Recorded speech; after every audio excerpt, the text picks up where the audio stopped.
What's the worst? Do you know what happened to your loved one, or have no idea? I know it's hard to decide which side to support. As painful as it may be, some people want to know the scary details of homicide investigations in order to find closure. But some people can't imagine what their loved one went through in their last moments. They think that not knowing is bliss. In 2005, the Smith family was desperate to find out what happened to their newlywed son who went missing. George and his wife Jennifer had just gotten married 11 days before this terrible event. They were on their honeymoon. Investigators quickly came down to two options: either an accident or foul play. However, this didn't really help George's family understand what happened. All of these twists and turns, like the fact that unreliable people are also on vacation and there is an unexpected murder investigation, leave a lot of questions unanswered. The most important one is, where is George Smith? Father George Sr. and Mother Maureen had George Allen Smith IV on October 3, 1978, in Glenville, Connecticut. The Smith family had a liquor store called Coscob Liquors. George's dad ran it. The business did very well, and the name was well known in the Greenwich area. But for the Smiths and the people in the area, it was more than just a store or business. Everyone worked there and shopped there, knew each other, making it feel like a family. The Smith family was able to afford to live well, feed their children, and pay for their schooling thanks to a business that had been going for 38 years. After graduating from Greenwich High School, George went to Babson College in Massachusetts. He learned about business in college. He worked as a computer data mining analyst in Boston for a few more years. George was definitely smart and driven. George had everything he wanted as a child, but that didn't make him a spoiled rich kid. He lived a simple life and worked hard. It was competitive, hard, and fun for George to work in Boston, but his heart was still back home. That's why he chose to quit his job and take over the family business. His dad was a great teacher for George, and with his help, George learned how to run a store pretty well. After a long time, in 2002, George was at a get-together with his friends when he ran into Jennifer Hagel. She worked as a first-grade teacher and had lived in Connecticut her whole life. George and Jennifer hit it off right away. They were like two puzzle pieces that were meant to fit together, and they began dating right away. Jennifer was loved by George's family as well. She was gorgeous, young, and driven, and she made George whole in every way. Jennifer and George got married at the Castle Hill Inn with a view of the water after being together for 3 years. Their wedding looked like it came straight out of a fairy tale, and everyone had a wonderful time. Jen and George had planned their honeymoon after the wedding, just like every other couple. Royal Caribbean International was the company they chose for the cruise. The cruise went through the Aegean Sea and made stops in Greece, Turkey, Italy, and other beautiful and seriously out-of-this-world places. It lasted 2 weeks. From Barcelona on June 29th, the couple got on the MS Brilliance of the Seas, ready to enjoy their first days as husband and wife in the middle of the ocean. But this honeymoon would not be romantic or dreamy at all. Instead, it would turn into a nightmare that would ruin George's family forever, leading them to search for decades for their son, who went missing from the ship in clear blue water that was dangerously deep. This kind of true crime video makes it easy to get caught up in the drama and forget that the people in it are real people who went through real tragedy. It's simple to lose touch with these kinds of events and think, that could never happen to me. Everyone thinks they are safe until they aren't. For instance, Bank of America just recently admitted that they had a huge data breach that put the private information of thousands of people at risk. The really shocking thing is that they didn't tell any of these victims for months. Not only is this an unusual case, but most companies wait an average of 277 days before telling the public about a data breach. That's almost a year. This means that someone may have had access to your personal information, like your banking information, for months before you even know about it. It's really scary that crimes like this happen all the time. It was a calm day at sea on July 5th, and the cruise ship was sailing through the Aegean Sea to its next stop. A passenger on deck 7 looked out her window around 8 a.m. to see if she could see the sea and the sun shining together in harmony. But it wasn't the blue and yellow that caught her eye. It was the red smudge on the ship's canopy that seemed to go on forever. She was lucky that she didn't ignore what happened and told the cabin crew right away. Not long after that, people on the cruise ship were scared and freaked out because someone had fallen off. After some time, the ship's captain went into the room where the blood was coming from. It was cabin 9062, which Jennifer and George were staying in, but they didn't know that at the time. Well, it didn't take the captain long to figure out that something bad had happened in that room. The room was a mess. It looked like someone had gone through the whole place and thrown everything on the floor. The bed was also a mess. It looked like someone had walked on the floor of the cabin, and there was an odd chair sitting right up against the glass railing next to the balcony. The glass also had what the police later called a hip impression on it. Someone seemed to be perched on the railing by the hip, very close to the edge of the ship. Also, there were 2 very noticeable red marks on the sheets. Each one was about 2 centimeters long. The blood test unfortunately showed that it was George's. There were also red marks in different places, like on the ship's awning. But the couple from cabin 9062 could not be found. Not only that, but the sight of the red leading from the balcony door scared everyone. They knew that something terrible happened in this cabin on deck 7. There was something they didn't know, but first they had to find the people who were staying in the cabin. It didn't take them long to figure out that Jennifer and George Smith were there. There was still no sign of 26-year-old George 2 hours later, but Jennifer was found in the end. She was at a spa getting a massage that she had planned ahead of time. Jennifer was shocked and worried when the captain and other cabin crew told her that her husband had gone missing.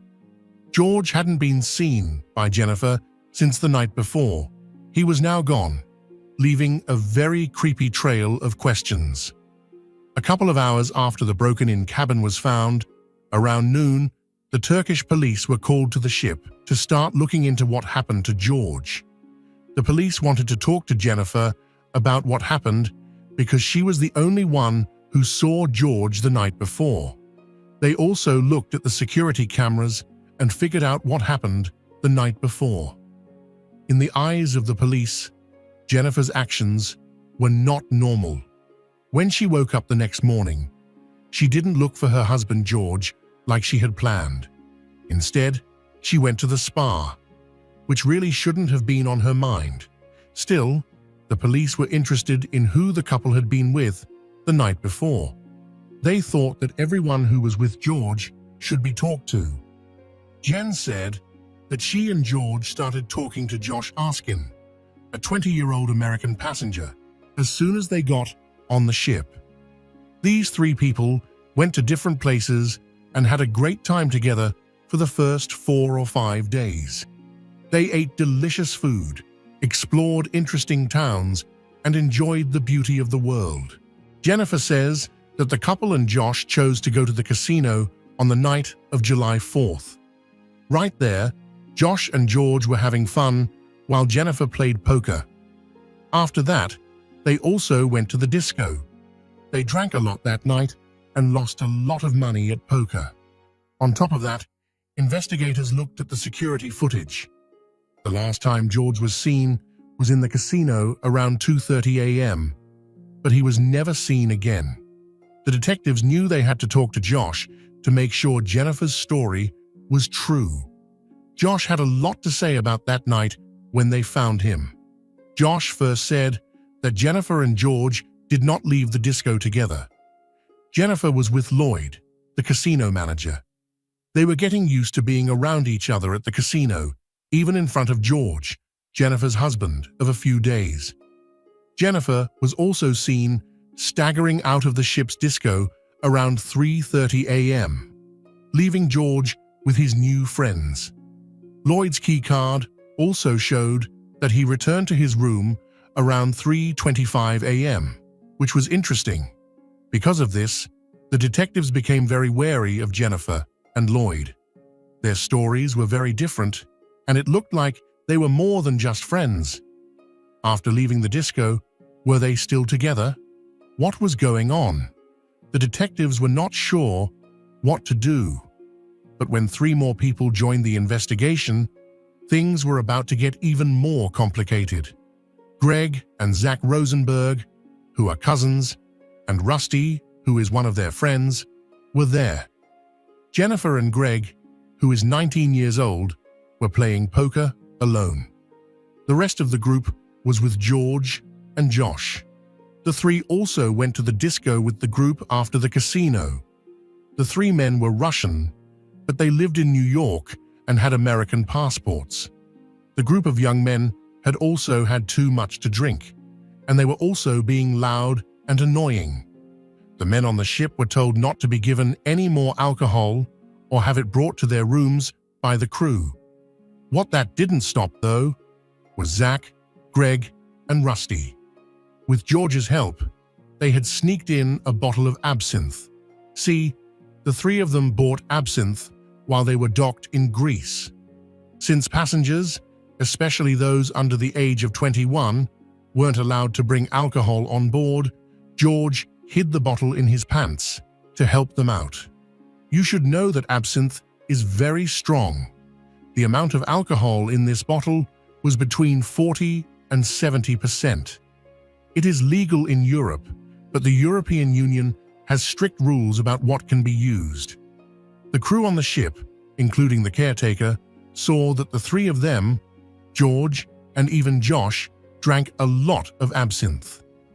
It wasn't just the guys who drank a lot that night. The trio, Josh and George, did too. By the end of it all, Jennifer was also very drunk, especially after 2:30 a.m., and she was also very lost, as the security cameras showed when they saw her at 3:30 a.m. A lot of people saw her leaning on Lloyd and getting into a fight with George, which ended with her hitting George pretty hard. If George and Jennifer were fighting or just completely drunk, it's not clear. But Jennifer did leave the disco at 3:30 a.m., and the same cleaner who saw the guys drinking absinthe helped her to the lift. But this is where the police saw something strange. Room 9062, which was on deck 7, was to the left of the lift. However, Jennifer went the opposite way, turned right, and was later found asleep in the hallway. She was so drunk that a female officer and 2 guards had to push her to her room in a wheelchair. When Jennifer and the guards walked into the cabin just before 5 a.m., it was very quiet because the curtains were closed all the way. While the police were trying to figure out what was going on, a couple right next to cabin 9062 came up to them and said they had heard a lot of fighting. The couple was sound asleep when they heard yelling, moving furniture, footsteps, rustling, and then a loud thud. Before Jennifer was wheeled into the cabin at 4 a.m., everything took place. They did tell guest services about what happened. After this, the man next door also opened his door and walked into the hallway. He saw 3 men standing there, but couldn't figure out who they were. A woman screamed, and there was a noticeable thud sound that other passengers and witnesses heard, but no one said that a woman was inside the cabin. They only saw 3 men leave the room after this strange event, but they saw 4 men enter the cabin. Everyone was interested in this fact. Did George do something before Jennifer was wheeled into the room? Was he with the 3 Russian men he met at the casino? Did George fall by accident, or did someone push him? The 3 men who met the young couple at the casino were looked at very closely by the police. At about 4:05 a.m., George's keycard showed that Greg, Zach, and Rusty went into cabin 9062. The couple next door saw the 3 men in the hallway and went to another room. The most terrible thing about it all is that George's body was never found. It was not possible. Without a body, it would also be hard to prove murder or other crimes. A lot of people have different ideas about what might have happened to George that terrible night. The first one makes the most sense: a theft that goes wrong. Zach, Greg, and Rusty may have been looking for travelers who were easy to trick into giving them money by getting them very drunk and trusting them. It was also clear that Jennifer had given George a very expensive watch as a gift, and Jennifer wore a huge, incredibly expensive engagement ring. Witnesses also said that George and Jennifer were not afraid to brag about how rich they were, and they had tens of thousands of dollars on them. It's possible that the 3 of them found out about this and made George and Jennifer drink a lot of alcohol and absinthe on purpose to knock them out. Besides that, the cabin was a mess. They might have been after money. If you remember the 2 red marks on the sheets that were about 2 centimeters long, detectives say they were caused by someone pulling on George's watch hard. The second idea is about a strange accident. The men really did get so drunk that they couldn't go back. So, it's possible that George fell overboard while trying to figure out where he was, and no one could save him. The people in the group were drinking absinthe, which has a lot of alcohol, and the active hallucinogen thujone. But since the absinthe was bought in Europe, where strict rules say that absinthe must have safe levels of thujone, this theory doesn't seem as likely because it isn't based on evidence. The FBI joined the investigation at the same time, and their main goal was to talk to everyone who was with George and Jennifer on that terrible night. Jennifer and Josh both took polygraph tests, and while Jennifer passed, Josh failed. A strange videotape of the 3 Russians was found. In it, they were joking about what happened, saying things like, "We taught him how to paraglide without a parachute." Also, they were heard saying over and over, "We never saw him." That's it. It's really strange to say that, especially since the paragliding detail suggests that George went overboard. What's the deal with the second sentence? There were many people who saw the men with George that night, so it's clear they were there. No one knows how they thought investigators would believe this. Anyway, the FBI questioned the 4 men, including Josh, in 2009. Zach and Josh were strangely vague, and they kept bringing up the Fifth Amendment, which said they did not have to testify in court. Greg was the only one who told the truth, and even that information wasn't very clear.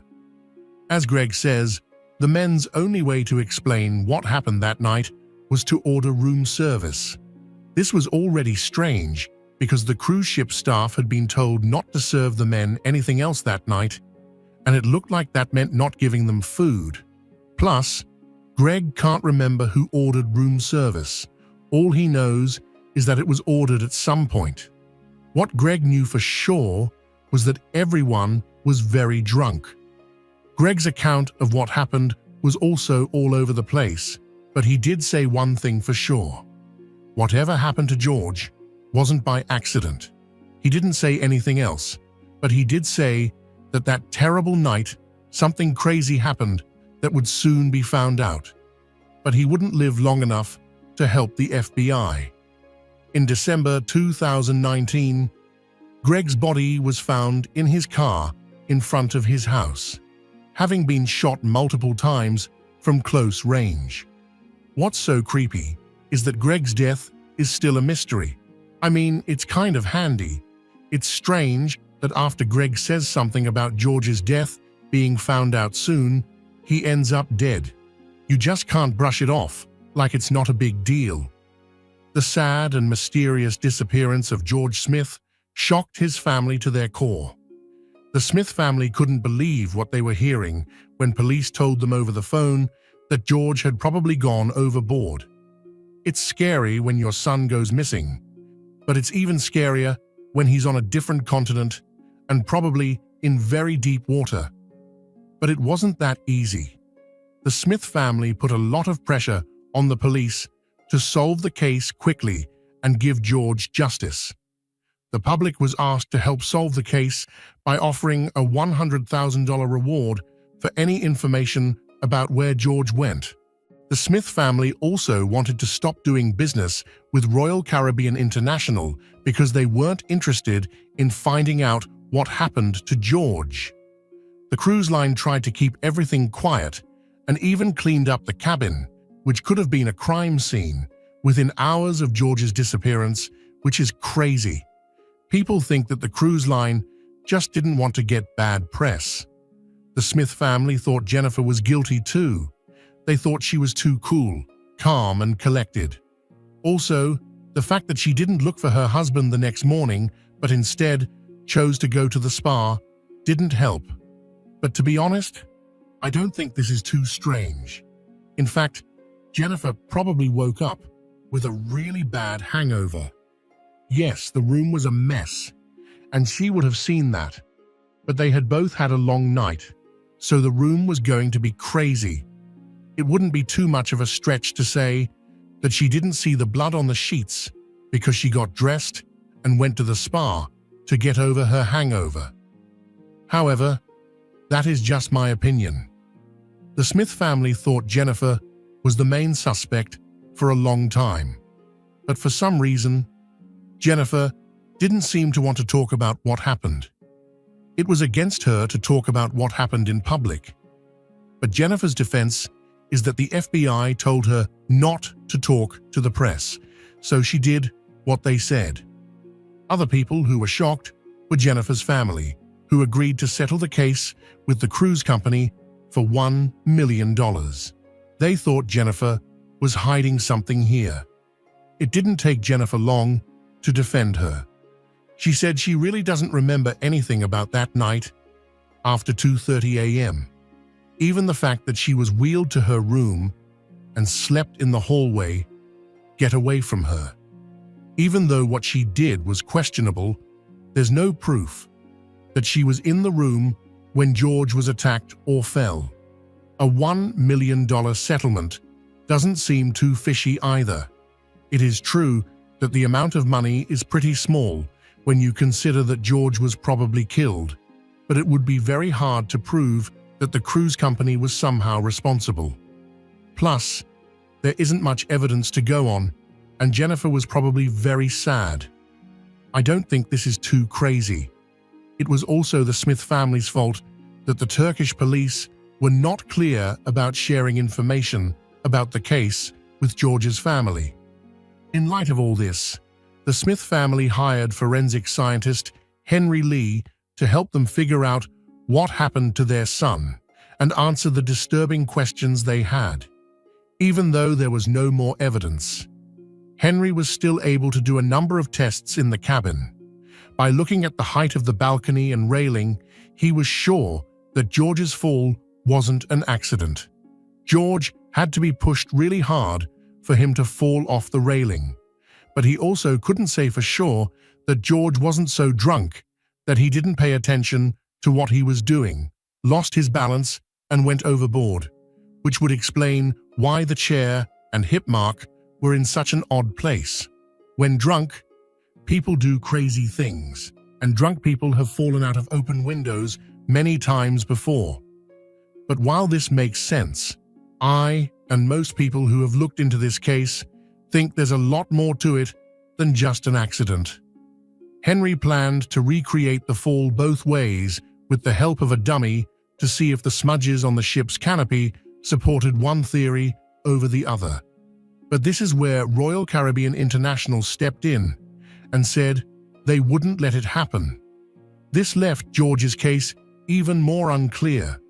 The frustrating thing is that Henry's case results were kept secret, so we don't know what he found when he looked at the cabin and the balcony.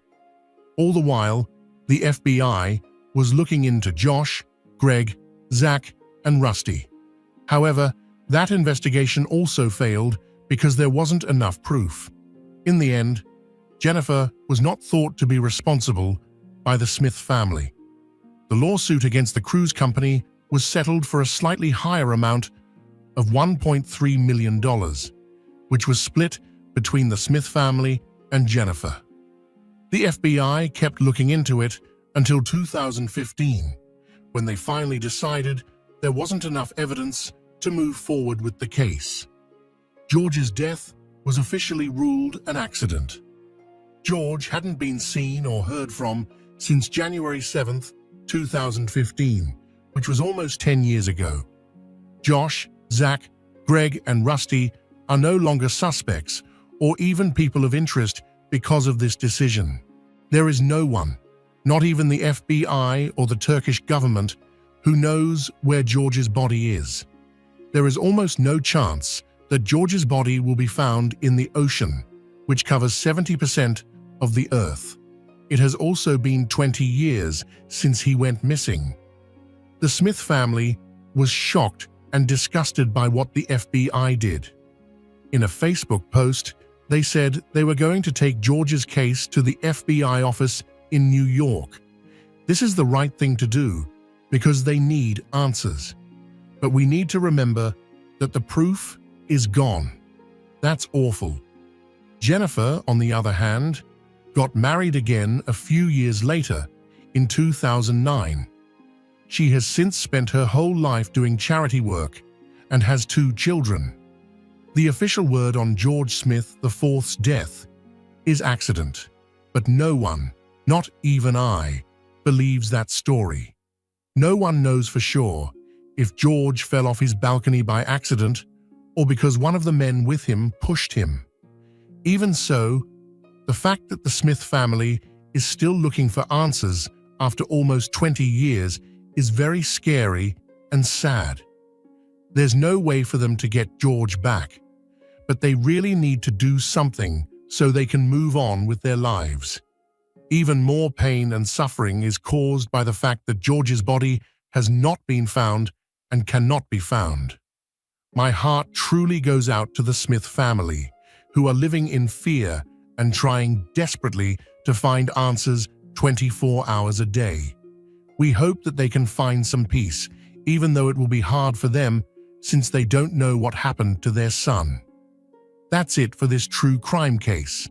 If it gave you chills, make sure to like and subscribe for more stories that need to be told. I'd love to hear your take in the comments below. Until next time, stay sharp, stay safe, and don't look away from the truth.